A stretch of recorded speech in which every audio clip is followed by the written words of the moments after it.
নমস্কার, উত্তরবঙ্গ সংবাদে আপনাদের আরো একবার স্বাগত জানাই। আমি শুভঙ্কর। শুরু করছি আজকের ময়না তদন্ত। আজকে আমরা আলোচনা করব চা বাগান নিয়ে। শুধু চা বাগান বললে ভুল হবে, একেবারে নির্দিষ্টভাবে চা বাগানগুলির স্বাস্থ্য পরিকাঠামো নিয়ে।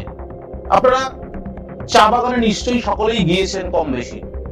এই যে চা বাগানের এত সুন্দর প্রাকৃতিক শোভা, বাইরে থেকে দেখতে অনেকটাই সুন্দর লাগে। অনেকেই আমরা গিয়ে সেখানে সেলফি তুলি, ছবি উঠি, ভিডিও করি, সেগুলো ফেসবুকে পোস্ট করি। কিন্তু আমরা এটা জানি না যে এই চা বাগানের যারা কর্মচারী, যারা চা বাগানের শ্রমিক, তারা কি নিদারুণ কষ্টে সেখানে দিন যাপন করছে। বন্ধ চা বাগানের সমস্যার কথা বারবার করে আপনারা খবর জানতে পারেন। অনাহার, অপুষ্টি, নানা ধরনের ঘটনার কথা সামনে আসে। কিন্তু এসবের পেছনেও চা বাগানের এমন কিছু কাহিনী রয়েছে, এমন কিছু কথা রয়েছে, এমন কিছু ঘটনা আছে যেগুলো সচরাচর সকলের সামনে আসে না। ঠিক তেমনি একটি ব্যাপার হচ্ছে চা বাগানের স্বাস্থ্য কাঠামো। একেবারে এই যে চা বাগানের যারা শ্রমিক, যারা চা বাগানের স্টাফ, সাব স্টাফ বা অন্যান্য ক্যাটাগরির কর্মচারী, তাদের স্বাস্থ্য পরিষেবা দেওয়ার কাজ কিন্তু বাগান মালিকদের বা বাগান কর্তৃপক্ষের। অথচ এই বছরের পর বছর ধরে, যুগের পর যুগ ধরে সেই স্বাস্থ্য পরিকাঠামো বাগান মালিকরা দিচ্ছেন না। কার্যত বলা চলে যে এই চা বাগানগুলির স্বাস্থ্য পরিকাঠামো একেবারে ভেঙে পড়েছে। ভেঙে পড়া বললে আরো ভুল হয়, তার থেকেও যদি কোনো কঠিন শব্দ প্রয়োগ করা যায়, একেবারে দুমড়ে মুচড়ে গিয়েছে। কার্যত চা বাগানের নিজস্ব স্বাস্থ্য পরিকাঠামো বলতে কিছুই আর অবশিষ্ট নেই। দু একটি ব্যতিক্রম ছাড়া গোটা চা বাগানগুলির, গোটা উত্তরবঙ্গের প্রত্যেকটি চা বাগানের কার্যত একই ছবি। চা বাগানগুলির নিজস্ব স্বাস্থ্য পরিকাঠামো কার্যত নিশ্চিহ্ন হওয়ার মুখে। সে সব যাবতীয় বিষয় নিয়ে আমরা আলোচনা করব। তার আগে আপনাদের স্পেসিফিক্যালি কিছু তথ্য জানিয়ে রাখি যে এই গোটা উত্তরবঙ্গের চা বাগানের এক্সাক্ট ডেটাটা কিরকম, কতগুলো চা বাগান রয়েছে, সেখানে কত শ্রমিক কাজ করেন, কত পরিবার সেখানে বসবাস করেন, সেই ডেটাটা সবার আগে জানুন, সবার আগে দেখুন সেই ডেটা। গোটা উত্তরবঙ্গে নথিভুক্ত চা বাগানের সংখ্যা 276টি। বড় চা বাগান বা যেগুলোকে শেড গার্ডেন বলা হচ্ছে, এই চা বাগানগুলির মধ্যে পাহাড়ে অর্থাৎ হিল এরিয়াতে সেখানে 81টি চা বাগান রয়েছে। এর মধ্যে দার্জিলিং এ 46টি, কার্শিয়াং এ 29টি এবং কালিম্পং এ 6টি চা বাগান আছে। তরাই এলাকা অর্থাৎ শিলিগুড়ি মহকুমা এলাকা, সেখানে মোট 45টি চা বাগান রয়েছে। ডুয়ার্সে অর্থাৎ জলপাইগুড়ি, আলিপুরদুয়ার এবং কোচবিহারের একটি অংশ, কোচবিহারে একটি মাত্র চা বাগান রয়েছে, কোচবিহার চা বাগান। এছাড়া ডুয়ার্সে মোট 150টি চা বাগান আছে। এর মধ্যে জলপাইগুড়িতে 33টি, মালবাজারে 56টি এবং আলিপুরদুয়ারে সেখানে 61টি চা বাগান রয়েছে। এই যে 276টি চা বাগানের তথ্য আপনাদের দিলাম, এই 276টি চা বাগানের মধ্যে 273টি চা বাগানের যাবতীয় নথিপত্র আমাদের রাজ্যের শ্রম দপ্তরের কাছে নথিভুক্ত আছে।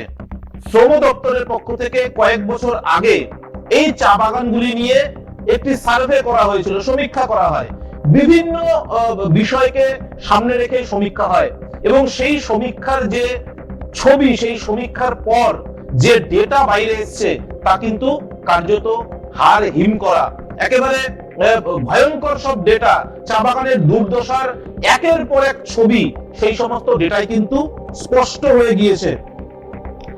আরেকটু বিষয় আপনাদের জানাই, এই যে 276টির মধ্যে 273টি চা বাগানের ডেটার কথা আমরা বলছি, এই 273টি চা বাগানের ডেটা যদি আমরা বিশ্লেষণ করি তাহলে দেখব এই পাহাড়, তরাই ও ডুয়ার্সের এই বাগানগুলিতে 1,90,000 পরিবার বসবাস করে এবং এই 1,90,000 পরিবারে মোট জনসংখ্যা প্রায় 11,25,000। 273টি চা বাগানে স্থায়ী অস্থায়ী বিভিন্ন ক্যাটাগরি মিলিয়ে প্রায় 2,70,000 কর্মী কাজ করেন। একেবারে সংখ্যাটা নেহাত কম নয়, প্রায় 2,70,000। সংখ্যাটা খানিকটা 200-400 এদিক ওদিক হতে পারে। এই যে 2,70,000 শ্রমিক কাজ করেন বিভিন্ন ক্যাটাগরির, তাদের স্বাস্থ্য পরিষেবার দায়িত্ব কিন্তু চা বাগান শ্রমিক, চা বাগান মালিকদের, চা বাগান কর্তৃপক্ষ বা চা বাগান মালিকদের। এবারে মূল বিষয়ে যেটা আমরা আসি, তাহলে এই যে বাগান মালিকদের যে কর্তব্য, সেই অনুসারে কিন্তু প্রত্যেকটি চা বাগানে একটি করে হাসপাতাল থাকার কথা, একটি করে ডিসপেন্সারি থাকার কথা, সেখানে যাবতীয় পরিষেবা মেলার কথা, সেখানে চিকিৎসক থাকার কথা, সেখানে নার্স থাকার কথা। একটি অন্য হাসপাতালে, সরকারি হাসপাতালে যে সমস্ত পরিষেবা পাওয়া যায়, কার্যত তার সমস্ত পরিষেবাই কিন্তু চা বাগানের হাসপাতালগুলিতে থাকার কথা, হাসপাতালগুলিতে বেডও থাকার কথা। কিন্তু আদৌ কি সেগুলো আছে? আদৌ কি এই মালিক পক্ষ সেই বন্দোবস্ত করে রেখেছে, নাকি সবটাই একেবারে শূন্য? একেবারে এটা আমাদের কথা নয়, রাজ্য সরকার যে সমীক্ষা করেছে, রাজ্যের শ্রম দপ্তর যে সমীক্ষা করেছে, সরকারি সমীক্ষার তথ্য আপনাদের কাছে জানাচ্ছি। এই যে 273টি চা বাগানের কথা বললাম, এই 273টি চা বাগানের মধ্যে মাত্র 166টি চা বাগানে 166, সংখ্যাটা আবার বলছি, 273 মধ্যে 166টি চা বাগানে হাসপাতাল আছে। 107টি চা বাগানে কোনো হাসপাতাল নেই। আবার বলছি, উত্তরবঙ্গের 107খানা হাসপাতালে, চা বাগানে কোন রকমের হাসপাতাল নেই। এর মধ্যে পাহাড়ের 64টি চা বাগান, তরাইয়ের 20টি চা বাগান এবং ডুয়ার্সের 23টি চা বাগানে কোনো হাসপাতাল নেই। অর্থাৎ সেখান থেকে কার্যত স্বাস্থ্য সংক্রান্ত কোনো পরিষেবাই শ্রমিক বা চা বাগানের কর্মীরা পান না। তাদের পুরোপুরি নির্ভর করতে হয় বাইরের স্বাস্থ্য পরিকাঠামোর উপর, রাজ্য সরকারের স্বাস্থ্য পরিকাঠামো অথবা বেসরকারি স্বাস্থ্য পরিকাঠামোর উপরে মোটা টাকা খরচ করে কিন্তু তাদের চিকিৎসার যাবতীয় খরচ মেটাতে হয়। আরো ভয়ঙ্কর তথ্য আপনাদের বলি, এই যে 166টি চা বাগানে হাসপাতাল আছে, সেগুলোকে হাসপাতাল না বলাই বেটার। কারণ ডেটা যা বলছে, তাতে পুরো শ্রম দপ্তরের সমীক্ষা যা বলছে, তাতে এই 166টি চা বাগানের বেশিরভাগ চা বাগানের হাসপাতালেই নেই কোন রকমের সরকারি চিকিৎসক। সরকারি কথাটাই এই অর্থে ব্যবহার করছি, সরকারি মানে রাজ্য সরকার নিযুক্ত করবে তা কিন্তু নয়। চা বাগান মালিক কর্তৃপক্ষ যে চিকিৎসক নিয়োগ করার কথা, সেখানে কিন্তু কোনো চিকিৎসক নেই। অর্থাৎ 166টি হাসপাতাল থাকলেও সেগুলির বেশিরভাগই চিকিৎসকহীন অবস্থায় পড়ে রয়েছে। যে সমস্ত হাসপাতালে কাগজে কলমে চিকিৎসক রয়েছেন, তারা নিয়মিত সেই হাসপাতালগুলোতে ভিজিট করেন না, প্রয়োজনে তাদেরকে পাওয়া যায় না। তারা শুধুমাত্র কাগজে কলমেই সেই হাসপাতালের চিকিৎসক আছেন। অর্থাৎ নিয়ম অনুসারে সেই হাসপাতাল দেখাতে হয় বাগান মালিকদের, সেখানে চিকিৎসক নিয়োজিত রয়েছেন সেটা দেখাতে হয় সরকারকে। সেই কারণে কিন্তু কাগজে কলমে সবটা দেখানো, বাস্তবে সেই হাসপাতালগুলোর বেশিরভাগই কোনো চিকিৎসক নেই। যে সমস্ত হাসপাতালে ভিজিটিং চিকিৎসক আছেন, অর্থাৎ সপ্তাহে 2 দিন বা সপ্তাহে 3 দিন, কোথাও সপ্তাহে 1 দিন চিকিৎসক আসেন, সেই চিকিৎসকের মধ্যে বেশিরভাগ চিকিৎসকের এমবিবিএস এর কোনো ডিগ্রি নেই। এটা উত্তরবঙ্গ সংবাদ বলছে না, এটা আমি বলছি না, এটা আমাদের রাজ্যের শ্রম দপ্তরের সমীক্ষা বলছে, সরকারি তথ্য আমরা আপনাদের জানাচ্ছি। আবারও বলছি, যে 166টি চা বাগানে হাসপাতাল রয়েছে এবং সেই হাসপাতালগুলোর মধ্যে যে 2-4টি হাসপাতালে চিকিৎসক আসেন, ভিজিটিং চিকিৎসক সপ্তাহে 1 দিন বা 2 দিন, তাদের মধ্যেও বেশিরভাগই এমবিবিএস ডিগ্রি নেই। এই 166টি চা বাগানের মধ্যে 116টি চা বাগানের হাসপাতালে কোন রকমের নার্স নেই, একজনও নার্স এই হাসপাতালগুলোতে নেই। অর্থাৎ বাস্তব ছবিটা হচ্ছে, শুধু চা বাগানের হাসপাতালের নামে একটি পরিকাঠামো সেখানে তৈরি করা হয়েছে, সেখানে নেই কোনো চিকিৎসক, নেই কোনো নার্স, নেই অন্য কোনো চিকিৎসা পরিকাঠামো। এই 273টি চা বাগান, তার মধ্যে 85টি চা বাগানের নিজস্ব কোনো ডিসপেন্সারি নেই। অর্থাৎ কারো জ্বর হলো, কারো সর্দি হলো, অন্য কোনো ছোট ছোট কারো হাত পা কেটে গেল চা বাগানে কাজ করতে গিয়ে, চা বাগানে আপনারা জানেন যে অনেক সময় বিভিন্ন রকমের পোকামাকড়ের আক্রমণ হতে পারে, সেক্ষেত্রে তাৎক্ষণিক যে চিকিৎসা পাওয়া, সেই চিকিৎসাও কিন্তু পাওয়া যায় না বহু চা বাগানে। এই 273 মধ্যে 85টি চা বাগানে এরকম কোন ডিসপেন্সারি কোন রকমের ব্যবস্থা নেই। 10টি এমন চা বাগান রয়েছে উত্তরবঙ্গে, শুনলে আপনারা অবাক হয়ে যাবেন। সেই চা বাগানগুলির নিজস্ব কোনো হাসপাতালও নেই, নিজস্ব কোনো ডিসপেন্সারিও নেই। অর্থাৎ সেই বাগানগুলোতে যদি তাৎক্ষণিকভাবে ন্যূনতম চিকিৎসার প্রয়োজন হয়, তাহলেও সেই শ্রমিকদের, বাগানের কর্মীদের ছুটতে হবে বেসরকারি নার্সিং হোমে, ছুটতে হবে বাইরের ডাক্তারদের কাছে। কারণ সেই চা বাগানগুলিতে কোনো রকমের চিকিৎসা পরিকাঠামোই নেই, একেবারে চিকিৎসা পরিকাঠামো নিশ্চিহ্ন হয়ে গেছে, শূন্য, জিরো, কিচ্ছু নেই। 273টির মধ্যে 160টি চা বাগান, যেই চা বাগানগুলির ভেতরে রাজ্য সরকার পরিচালিত প্রাথমিক স্বাস্থ্য কেন্দ্র আছে। আবারও বলছি, দুটো জিনিস কিন্তু সেপারেট। চা বাগানগুলিতে হাসপাতাল তৈরি করার কথা, নিজস্ব হাসপাতাল বাগান কর্তৃপক্ষের, এবং সেই চা বাগানগুলিতে যেহেতু বহু লোক বসবাস করে, সেই কারণে রাজ্য সরকারের পক্ষ থেকে প্রতিটি বাগানে একটি করে প্রাথমিক স্বাস্থ্য কেন্দ্র তৈরি করার কথা ছিল। অথচ এই যে 273টি চা বাগানের সমীক্ষা চালানো হয়েছে, সেই চা বাগানগুলির মধ্যে দেখা যাচ্ছে মাত্র 160খানা চা বাগানে রাজ্য সরকার পরিচালিত প্রাথমিক স্বাস্থ্য কেন্দ্র আছে। পাহাড়ের 38টি, তরাইয়ের 23টি এবং ডুয়ার্সের 52টি চা বাগানে কোন রকমের প্রাথমিক স্বাস্থ্য কেন্দ্র নেই। অর্থাৎ ওই সমস্ত বাগানগুলিতে যদি বাগানের নিজস্ব হাসপাতাল না থাকে, তাহলে রাজ্য সরকারের যে প্রাথমিক স্বাস্থ্য কেন্দ্র, সেগুলোতে গিয়েও কিন্তু সেগুলো নেই। অর্থাৎ কোন রকমের প্রাথমিক চিকিৎসার কোন ব্যবস্থা বহু বাগানে কিন্তু নেই। আরেকটি দুঃখের বিষয় কি জানেন তো, রাজ্য সরকারের সমীক্ষার কথাই বলছি, এই 273টি চা বাগানের মধ্যে 100টি এমন চা বাগান রয়েছে যে সমস্ত চা বাগানের নিজস্ব অ্যাম্বুলেন্স পর্যন্ত নেই।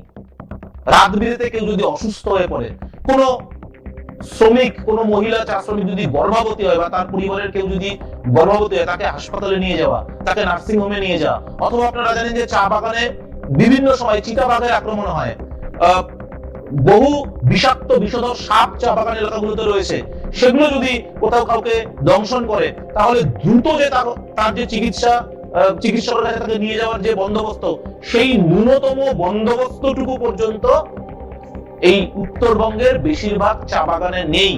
চা বাগান মালিকরা সেই বন্দোবস্ত করে উঠতে পারেনি।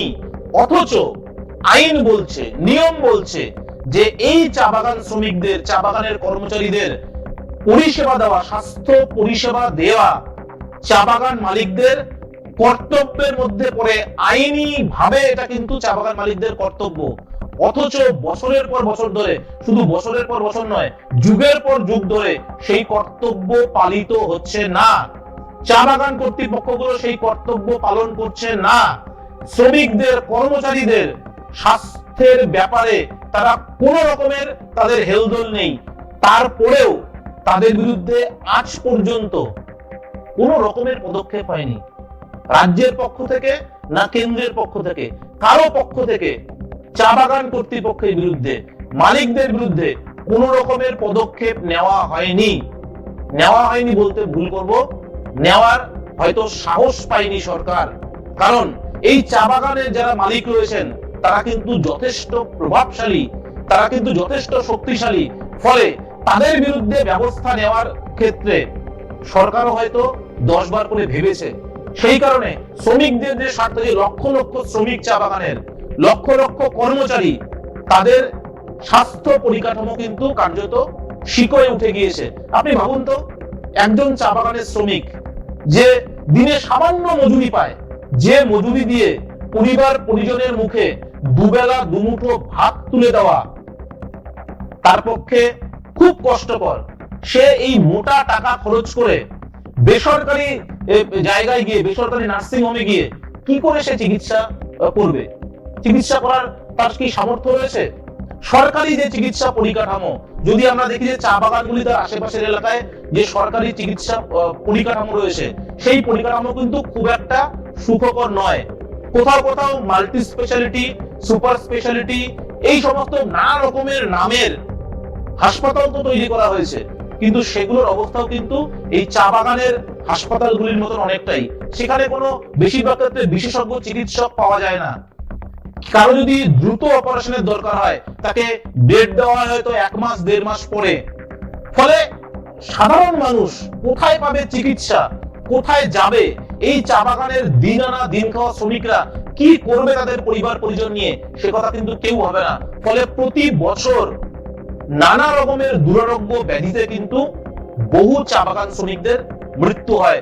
অকালে মৃত্যু হয় বলা চলে। অকালে শব্দটা আমরা ব্যবহার করতে বাধ্য হচ্ছি, কারণ যদি সঠিক সময়ে সঠিক চিকিৎসা পরিষেবা তারা পেত, যদি চা বাগানের এই নিজস্ব চিকিৎসা পরিকাঠামো থাকতো, স্বাস্থ্য কাঠামো থাকতো, হাসপাতালগুলো যদি ওয়েল ইকুইপমেন্টস থাকতো, হাসপাতালগুলোতে পরিকাঠামো যদি ঠিকঠাক থাকতো, তাহলে কিন্তু অকালে বহু চা শ্রমিকের প্রাণ যেত না, যাওয়ার কথা নয়। তবে চা শ্রমিকদের যারা দিন রাত কাজ করে মালিকদের আর্থিক সমৃদ্ধির ক্ষেত্রে কাজ করে যাচ্ছেন, মালিকদের আর্থিকভাবে প্রতিপত্তি বাড়িয়ে দিচ্ছেন, তাদের প্রতি যে রেসপন্সিবিলিটি মালিক কর্তৃপক্ষের, সেটা কিন্তু সেভাবে দেখা যাচ্ছে না। বিশেষ করে এই স্বাস্থ্য কাঠামোর কথা যদি ধরি, আরেকটা ভয়ঙ্কর তথ্য আপনাদের জানাই। ভয়ঙ্কর বলতে ভয়ঙ্কর শব্দটা ব্যবহার করতে আমি বাধ্য হচ্ছি এই কারণেই, কারণ 2014 সালে যখন আমাদের রাজ্যের শ্রম দপ্তর এই সমীক্ষা করে চা বাগানগুলি নিয়ে, সেই সময় সমীক্ষার যে রিপোর্ট, একটা কয়েকশো পাতার একটা রিপোর্ট প্রকাশ করেছিল এই শ্রম দপ্তর। সেই রিপোর্টের একটি অংশে কি কি করা উচিত রাজ্য সরকারের এই চা বাগানের, তারা সমীক্ষা করে যা পেয়েছিল তার প্রেক্ষিতে বিভিন্ন ক্ষেত্রে কি কি পদক্ষেপ করা উচিত, তার একটি সাজেশন তারা কিন্তু রাজ্য সরকারের কাছে পেশ করে, একটি সুপারিশ তারা রাজ্য সরকারকে জমা দিয়েছিল। নট অনলি দ্যাট, রাজ্য সরকার সেই সুপারিশ কিন্তু কেন্দ্রীয় সরকারের কাছেও পাঠানো হয়, টি বোর্ডের কাছেও সেই সুপারিশ যায়। অথচ 2014 পর থেকে আজকে 2022 সাল, আজ পর্যন্ত সেই সুপারিশ মেনে কোনো পদক্ষেপ করা হয়নি। কি ছিল সেই সুপারিশে আপনারা জানিয়ে দিই একবার।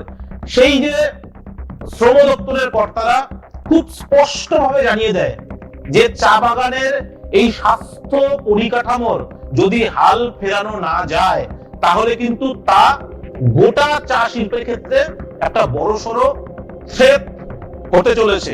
এবং সেই কারণে তারা 32টি গ্রুপ হাসপাতাল তৈরির সুপারিশ করে রাজ্য সরকারের কাছে, কেন্দ্রীয় সরকারের কাছে এবং টি বোর্ডের কাছে।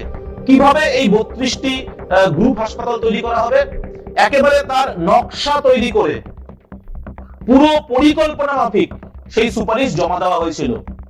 সব মহলে জমা দেয় এই শ্রম দপ্তর। তারা তাদের যে পরিকল্পনা ছিল, তাদের যে সুপারিশ ছিল, সেই সুপারিশ অনুসারে বেশ কয়েকটি চা বাগান নিয়ে একটি করে গ্রুপ হসপিটাল তৈরি করার কথা বলা হয়েছিল।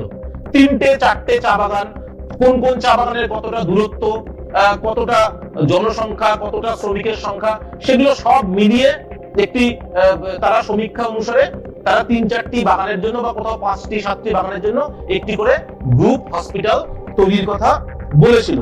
সেই অনুসারে পাহাড়ে 6টি, তরাই এলাকায় 6টি এবং ডুয়ার্সে 20টি গ্রুপ হাসপাতাল তৈরির সুপারিশ করে রাজ্য শ্রম দপ্তর। মোট 32টি। এবং এর বাইরেও চা বলয়ের প্রত্যেকটি মহকুমাতে একটি করে সেন্ট্রাল গ্রুপ হসপিটাল তৈরির কথাও বলা হয়। সেন্ট্রাল গ্রুপ হসপিটাল কি, ধরুন ডুয়ার্সের যে সমস্ত মহকুমা চা বলয়ের মধ্যে পড়েছে, আলিপুরদুয়ার, ফালাকাটা বা অন্যান্য এলাকা, জলপাইগুড়ি, মালবাজার, কার্শিয়াং, কালিম্পং বা দার্জিলিং, এই সমস্ত যে মহকুমাগুলো, যে সমস্ত মহকুমা শহরগুলো চা বলয়ের মধ্যে রয়েছে, চা বাগান এলাকার মধ্যে রয়েছে, সেই সমস্ত মহকুমা শহরে একটি করে সেন্ট্রাল গ্রুপ হসপিটাল তৈরি করার কথা বলা হয়। অর্থাৎ এই যে বাগানের যে গ্রুপ হসপিটাল, সেই হসপিটালগুলোতে যদি প্রাথমিক পরিষেবার পর আরো যদি উন্নত চিকিৎসার প্রয়োজন হয় তাহলে শ্রমিকরা যাতে সহজেই সেই সমস্ত সেন্ট্রাল গ্রুপ হসপিটালগুলোতে গিয়ে তাদের চিকিৎসা পরিষেবা নিতে পারে, যাতে তাদের দ্রুত কোথাও অপারেশনের দরকার হলো, অন্য কোনো পরীক্ষা নিরীক্ষার দরকার হলো বা অন্য কোনো চিকিৎসার প্রয়োজন হলো, বেটার চিকিৎসা তারা যাতে সেখান থেকে পায়, সেই পরিকল্পনা মাফিক কিন্তু এই সুপারিশ করা হয়েছিল। কিন্তু দুঃখের বিষয়, এই যে এত বছর কেটে গিয়েছে, আজ পর্যন্ত কোন গ্রুপ হসপিটালের, কোন সেন্ট্রাল গ্রুপ হসপিটালের একটি ইট পর্যন্ত গাঁথা হয়নি। এই সুপারিশ নিয়ে কেউ, কোন দপ্তর, না রাজ্য সরকার, না কেন্দ্রীয় সরকার, না টি বোর্ড, কেউ কোন রকমের পদক্ষেপ আজ পর্যন্ত করেনি। ফলে চা শ্রমিকদের স্বাস্থ্য পরিকাঠামোর যে বিষয়টি, তাদের যে স্বাস্থ্য ব্যবস্থার যে একেবারে দুর্দশার ছবি, সেটার কিন্তু কোন রকমের পরিবর্তন এখন পর্যন্ত হয়নি। তাহলে এর জন্য দায়ী কে? যেখানে রাজ্য সরকারের একটি দপ্তর, শ্রম দপ্তর, যারা সবসময় এই চা বাগানের শ্রমিকদের ভালো মন্দ সবকিছুর খোঁজ খবর করেন, তারা যখন সুপারিশ করছে, কোন বাইরের লোক সুপারিশ করছে না, কোন রাজনৈতিক দল সুপারিশ করছে না, রাজ্য সরকারের শ্রম দপ্তর তারা সমীক্ষা করে মনে করছে যে হ্যাঁ, এই চা বাগানের শ্রমিকরা, চা বাগানের কর্মীরা, তারা কিন্তু স্বাস্থ্য পরিষেবা পাচ্ছে না এবং তাদের স্বাস্থ্য পরিষেবা পাওয়াটা অত্যন্ত জরুরি।